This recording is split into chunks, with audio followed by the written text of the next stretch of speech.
Thank you. So, applause, please. First of all, as he mentioned, we are from Teradata Labs. I am Karol Sobczak, and this is Grzegorz Kokosiński. We are both software engineers here at the office in Warsaw, and we are working on Presto, which is a distributed SQL database. The agenda for the current presentation is that we would like to give you a short presentation, idea what Presto is. Then we would like to describe you what is the data federation and how Presto realizes this concept. Next, we will show you how the concept might be realized on actual clusters. And at the end, there will be a demo time. Since the time is limited and we would like to manage to show you the demo, we won't go very deeply into the details of each slide, but hopefully you will get the idea what the Presto is. So before we continue, please tweet about PyData and Presto. Please use the tags mentioned here. We will later on at the demo time use those tags to show you the Presto and how it works. Yeah, so you could use PyData hashtag PrestoDB, hashtag Teradata. So what is Presto? Who we are? So a few years ago, there was actually me and Grzesiek, we worked at Hadapt, which was a startup in a SQL database area. The startup was acquired by Teradata. The Teradata was looking for the way to embrace the open source and Hadoop ecosystem, and they figured that the best way forward would be to cooperate with some existing open source project which has some recognition in the community. So they managed to find a way to cooperate with Facebook. Facebook develops Presto, and the last couple of years we are participating in the Presto development. We develop new features, we give some commercial support, so if you like, you can we have our own distribution of Presto, which has features that are not yet in mainstream Presto and have commercial extensions. So we also do provide commercial support. So if you pay, then you can have consultants and support for your solution. We also give JDBC drivers to the users. And the driver is certified that you can use it with BI tools, like for instance, you can use it with Tableau. So again, Presto is a 100% open source project. It was developed by Facebook. So basically, the Facebook had a need for a Hive replacement because Hive wasn't very good for interactive queries and was already quite an old, not very extendable project. So they decided they want to start from scratch and write a high-performant interactive database. And it seems that they actually managed to do so because Presto is one of the fastest database available. So the key differentiators is that Presto manages very well at scale. So at Presto they have clusters. We will show you the size, the numbers, but they have the biggest clusters, which are I think thousands of nodes and petabytes of data.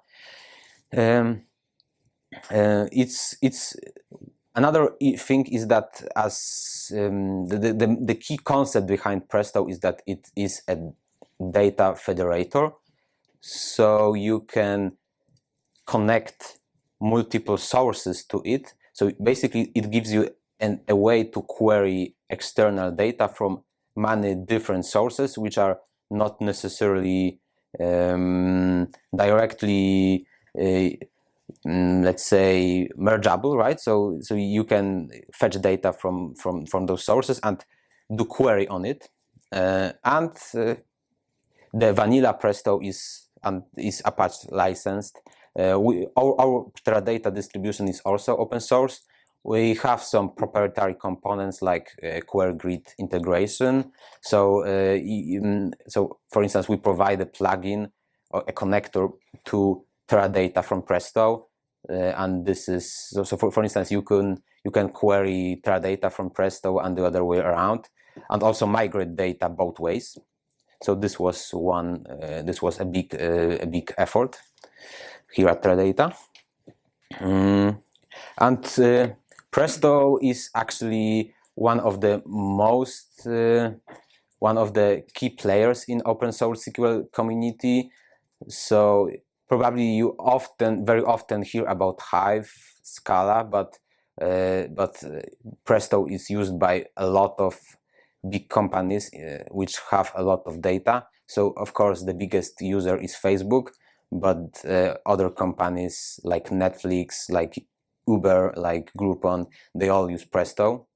So you can see it's a big player, and it really manages to work at scale and in commercial environment. So to give you some numbers, Facebook, for instance, has multiple cluster, each have hundreds of nodes. They have in total 300 petabytes of data. They also try to use Presto as much internally as they can to replace the Hive. So they have a still ongoing effort to reduce Hive dependency. Currently, they have thousands of active daily users, and at each time they run up to hundreds of concurrent queries. The second biggest user is Netflix. So the difference is that while Presto in Facebook was hosted on site, Netflix, on the other hand, uses it completely in the cloud, and they also have a lot of data. So as you can see, Presto can be installed both on site and in the cloud. Later, there are companies like Twitter, which have a couple of hundreds of nodes, and Uber. There is also a FINRA, which is a client of Teradata. It also hosts Presto on AWS. So why Presto is so fast? Basically, Presto does in-memory processing. So the MapReduce version of Hive, for instance, does send the data to the disk after each phase. Presto doesn't do that. This way, data gets post-processed much faster. Of course, Presto is a massively parallel system, so the processing is distributed across all cluster nodes. So the goal is to utilize as much CPU as possible. And in order to make execution CPU friendly, Presto does have some features like it does process data in a columnar way internally. And of course, it uses all of the CPUs. There is a scheduling mechanism behind that. Presto is written in Java, and authors of Presto, they care a lot about the quality and performance, especially in the critical parts of the Java code. So we care about we care about not having too long garbage collection sleeps. For instance, as I recall, I think at Facebook they even have an alert when a full stop GC happens. Also, the core code of the critical components, critical operators, is very very optimized, it's very diagnosed and handcrafted. So for instance, we try to write a code which streamlines the most on CPUs. And not only that, we also utilize the bytecode generations for the operators, projections, and filters. So we don't want to we skip the basically we avoid this way. We avoid interpretation of the operator tree by making the query executable, so to speak. Presto also does provide customized, highly optimized readers for ORC, Parquet, and RC file that is recent. So this way the data can be read directly into internal Presto structures, and also we can leverage the columnar layout of the files. And as I mentioned, Presto is very good at interactive BI queries, so you can have sub-second responses. Okay, so to give you some brief idea what is supported by Presto, so there are very well written and tested connectors for Hive, and so with the connector you can read multiple file formats. As I mentioned, it's the optimized decoders exist for ORC, RC, and Parquet, but you can also read other types of files through Hive Serde. That is slower actually. And apart from highly, so to speak, highly focused Hive connector, there are also other connectors. For instance, you can set up a connection to classic databases like MySQL and Postgre. You can also talk to Cassandra. This is actually an effort of Teradata. You can also talk to NoSQL databases, so for instance MongoDB, and a lot more. So the idea is that you can very easily add new connectors when needed, right? So later on we will show you how easy it is and how fun can it be. Grzesiek, it's mic switch. Okay. So one of the main features of Presto is that Presto supports one of the main differentiator between the other data warehouses in the Hadoop ecosystem is that Presto supports ANSI SQL. So if you have an experience with Postgres, for example, or I don't know, Oracle or Netezza or Teradata, then you can switch to Presto and there will be nothing new. So you can just move your experience there and all the queries should work. So comparing, for example, to Hive, where Hive has its own dialect, it makes you get some troubles. But here you have ANSI SQL, which gives you ability to read standard documentation and everything should just work. Thanks to that, you can easily use BI tools like Tableau and everything should work. So you have ability to run interactive queries as well as run them from the Tableau and get some reports that get done very quickly. So this is nice. So you can use windowing functions, unstable sample rollup, cube grouping sets, and as well as correlated subqueries. This is nice from my point of view. Okay, so the Presto itself could be thought as a query engine, which is not a database. So I mean that Presto by default doesn't provide you any storage. What it does, it provides you a query engine which is able to parse your query and execute that. The storage has to be injected by the plugins, which are connectors. So for example, you have connector to Hive, to Cassandra, to Postgres, to Teradata, and from different use cases you can have different set of connectors, right? What is connector? Connector gives you ability to provide some kind of metadata to Presto, which is what tables do I have, what schemas do I have, what kind of columns I have in such tables, and what kind of views I have, that kind of stuff. What is more, depending on connectors, you may have different table physical data layouts, which is, for example, some data sources, databases can have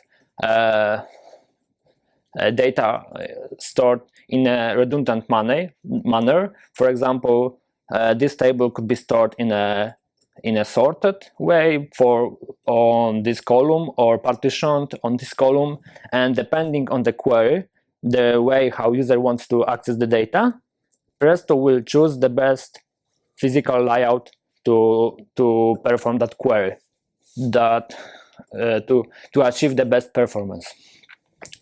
Connectors is able to accept predicate pushdown. So for example, when you have a Oracle down there and you run some SQL there, the filtering will be happening on the Oracle.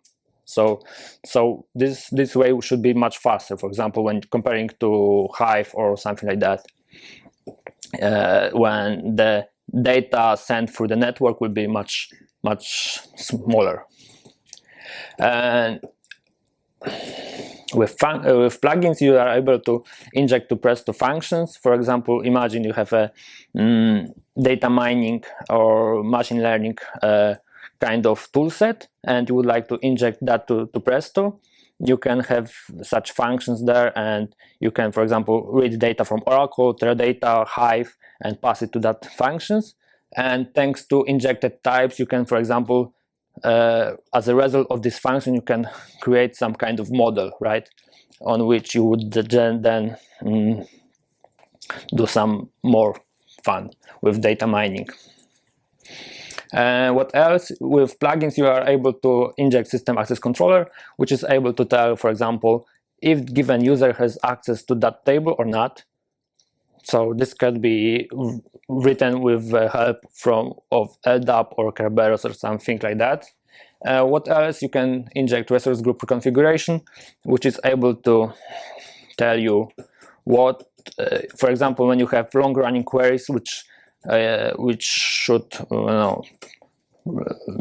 maintenance queries, which are not much important but should happen from time to time, you can create such a resource group that has a low amount of resources, and you can have another resource group for interactive queries, which will have much more resources.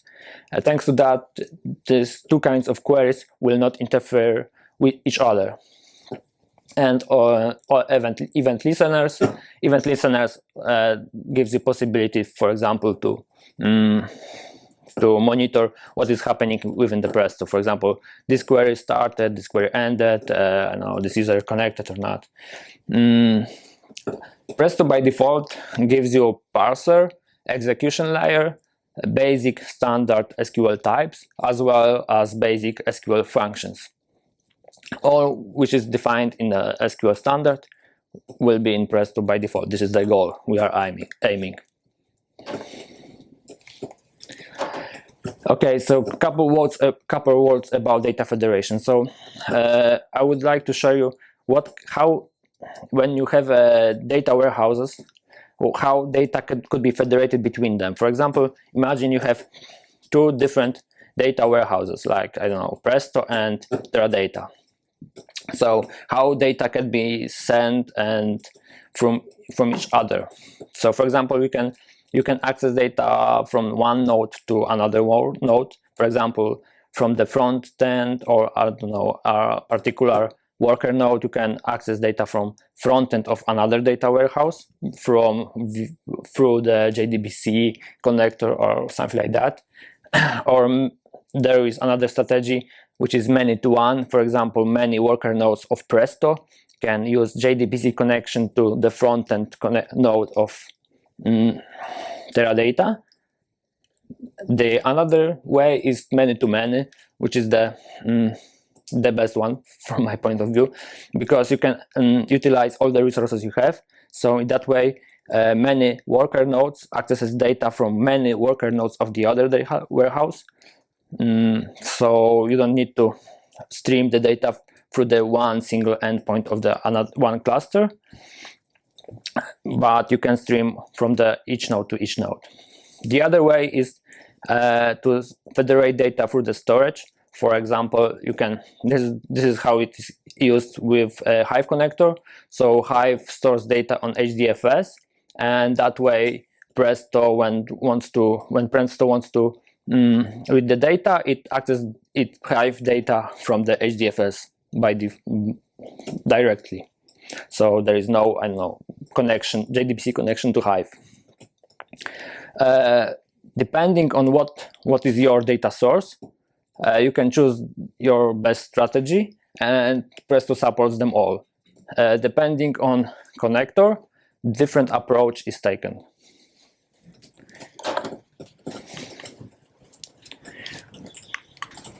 Okay, so there are a couple of problems. In regards to data federation, there are a couple of problems. For example, model incompatibilities, which is in one database, for example, decimal type could mean something different than in other database. So such things has to be considered. The other thing is that not always multi-node streaming is possible. For example, when you have Oracle proprietary database, you cannot access his own internal data format, so you need to use JDBC connection, and that could be slow. What the other point is the transactions. So when you have a Presto on top of two databases, so what transaction mean in that context? When you open a transaction in Presto, so what happens underneath? And this has to be somehow solved, and Presto wraps those two transactions of underlying transactions within its own. And the other thing is that what does it mean the other thing is cost-based optimizations. For example, when you would like to push down predicate push down, so would it be faster if I do the filtering in the underneath database, or would it be faster if I do it in Presto directly? So those kind of things are solved within the Presto and each connector. So depending on the connector, different approaches are taken.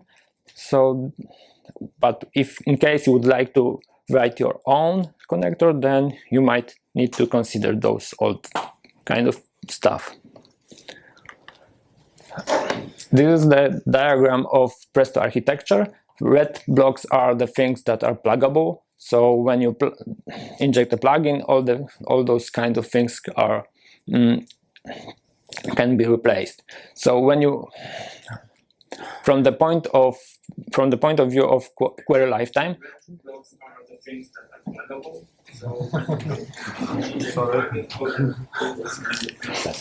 okay, so when you run a query, when a client passes a query to parser does the analyzing.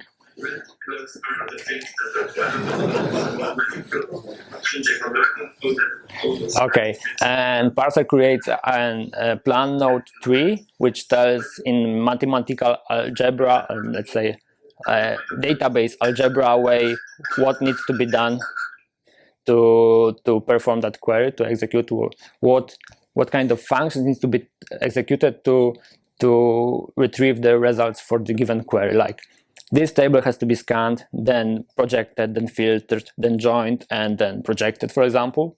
There is a scheduler which tells you which worker node should do what, and there are workers which are executing the queries. And the red blocks, which are injectable, tells metadata, tells what tables do I have. Data location API tells where are the data, and data stream API says how data is read. Okay, so let's do some demo. I would like to show you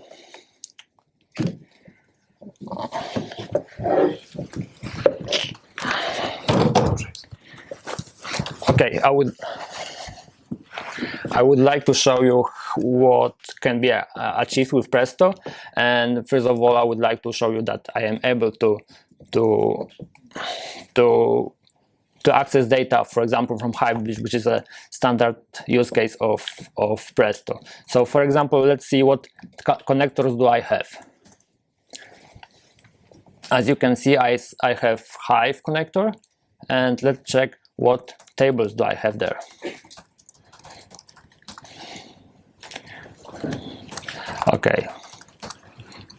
Okay, so for example, I can run some query.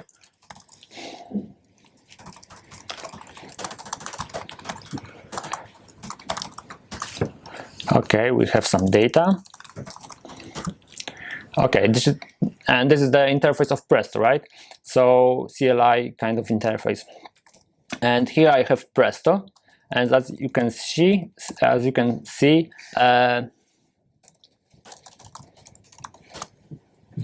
here are the tables which are stored within the Hive.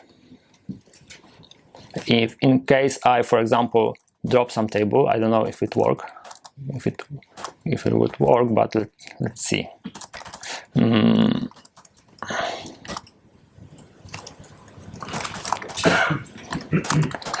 There is no parts table anymore, and let's see if I can see it from Presto. There is no part table here. Let's prove that it was previous. Okay, so I accessed Hive data from Presto, right? And okay, let's see that I have Postgres here, and I have a nation table. For example, let's see what data do I have there.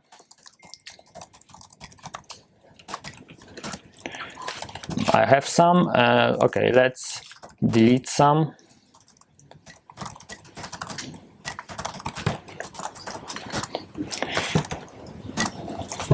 There is no, what was the record? There is no more Algeria there.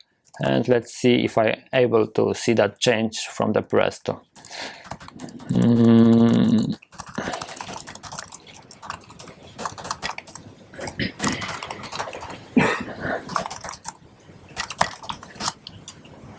Okay, I don't see Algeria here, and yeah. So having that, I could do the join with Hive data.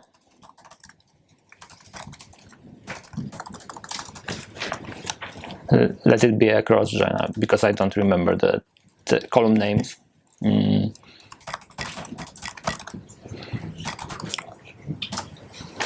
Yeah, as I mentioned, I don't remember column names. Yeah, it did a join. Yeah, this is the typical kind of approach, but before, at the beginning of the presentation, we mentioned that to create some data in Twitter. So let's see if we are able to access such a data source like Twitter. I created that connector before the presentation, and it wasn't a big work effort.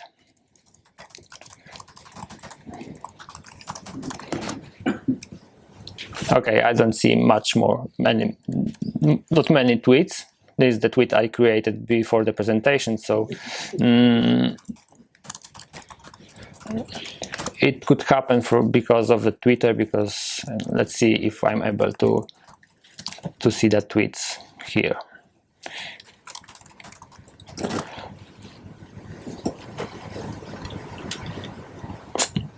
Okay, never mind. Okay, so this is the way I access data of the Twitter, right? From the same interface SQL, I access data of Postgres, Hive, Twitter, which was from my point of view is nice. And this is the typical federation. Especially, okay, this is the one thing. The other thing is that for the use case of this presentation, I created the kind UDF two UDFs, which is user-defined functions that are able to execute Python code to make the presentation more interesting for you. So, for example, I created a scalar function which is called correct, and when I say something wrong, that function will fix my mistake. I created the other function, which is sentiment. That function is able to tell what is the sentiment of the sentence. To show you the code of the Python, okay, this is the code of Python which was executed with this UDF function. And the last point of demo is that you are able to access data access Presto from Python itself. So this is an example of Python code which is able to execute a query and retrieve the data.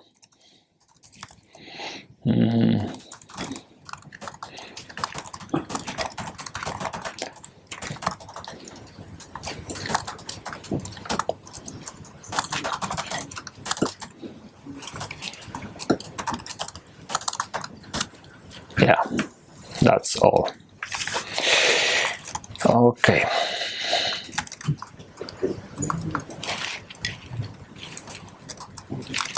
Okay, I lost my presentation. It was here probably. Okay, so to conclude the presentation, we can say that Presto is a great tool for federating data from different data sources. You have a single entry point with a single ANSI SQL, and you can access from different data sources which are not SQL based. And I think that's it. Thank you. Thank you so much.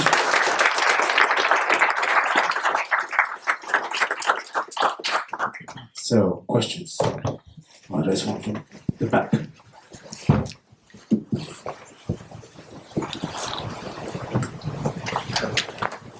So you said, once you have a machine learning model written and you want to put it in production, deploy it at scale, you can do it in a collection of functions in Presto. So what are the languages we can use to create these functions? Basically, you can use Java. This is very natural for Presto, but as you could see, I use Python, which was called from Java. So any language you can call from Java is okay, but Java is natural for that. So. Okay, another question?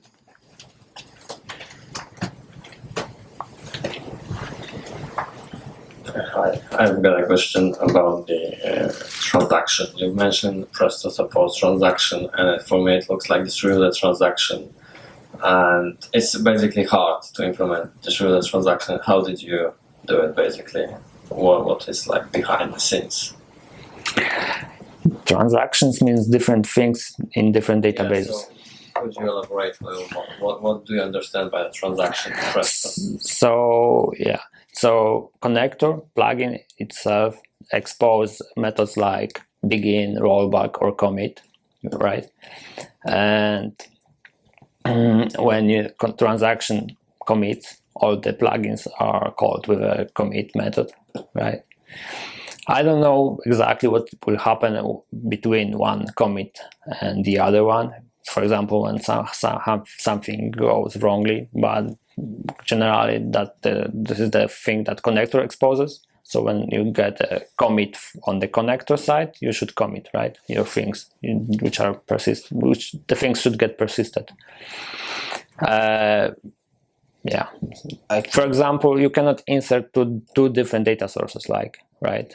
So in regards of write, then you shouldn't have any problems.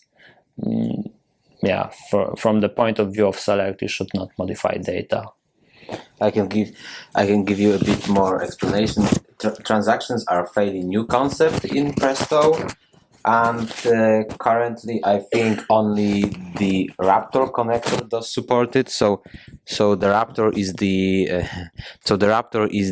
is developed by Facebook, and is a effort of Facebook to reduce latency of queries even further. So it's based on CCD drives and so on, and I think it's the only one that supports it, I think, right? So even SQL connectors, so like the normal JDBC database connectors, don't support it right now, I think.